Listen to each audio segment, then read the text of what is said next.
She blocked the hotel entrance with her arm, smiling like she'd won something. "Can't afford to be here, can you?" she laughed, loud enough for the valet to hear. My mother turned her face slightly toward me, her voice a whisper. "Don't embarrass the family." Embarrass?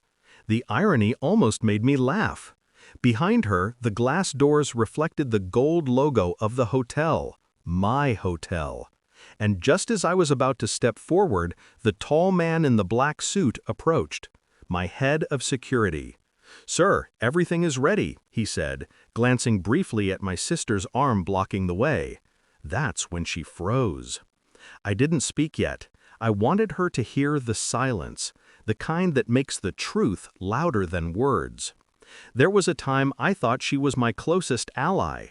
When father died, we divided grief like rationed air. She handled the estate, I handled the business. She smiled through funerals and legalities, telling everyone, "He's the strong one." I believed it was love. It was calculation. She didn't want strength beside her. She wanted ownership of it. The first fracture appeared a year ago. A canceled meeting, a client suddenly redirected, emails missing from threads. Then one night, I received an invoice for a property deal I never signed. My signature forged. I confronted her. She laughed it off. "You're paranoid." Maybe I was. For a moment. But paranoia is just awareness in disguise. I didn't explode. I observed. I started tracing every email, every transfer, every whisper that didn't add up. By the time I realized she had siphoned off company shares into a hidden trust, she was already living in the house that deal bought. My mother knew. She said, "Don't ruin the family name over paperwork." Family blindness. It's a disease passed down like inheritance. That's when I stopped explaining and started planning. I rebuilt everything quietly. A new holding company, silent partnerships, offshore structures she couldn't trace. I let her think I was failing. I let her take more. She thought she was gutting my future. She was building my weapon. Every time she smiled at my mother, pretending concern, I imagined the day that smile would falter. And tonight, at this hotel, it finally did. She didn't know I had bought the hotel 2 months ago through a front company. Didn't know that her charity gala was hosted on my property. Didn't know that the guest list she curated was handpicked by me. Didn't know that the investor she'd been trying to impress, the one she hoped would fund her new company, had already signed with me. I watched her laugh with guests, clinking glasses, her arrogance loud and bright. When she saw me at the door, in a simple suit, no entourage, she thought I didn't belong. That's the thing about people like her. They only recognize value when it's gilded. "Sir," my security chief said again, "would you like us to escort them inside?" Her face shifted. "Sir?" she repeated, eyes narrowing. Mother blinked, confused. I finally stepped past her arm, motioned for the doors to open. Inside, the manager rushed forward. "Welcome, Mr. Rahim. The ballroom is prepared exactly as instructed."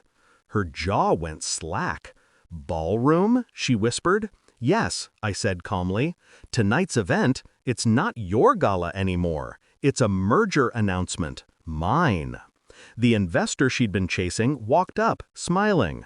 "I see you've met your brother. Impressive man. I decided to partner with him instead." Her wineglass tilted, red spilling like blood across the marble. I leaned in, my voice low. Family first, right? I just made sure it stays that way, by putting everything back where it belonged. She tried to speak, but there's a point when shock steals language. Mother's eyes filled with something heavier than guilt, realization.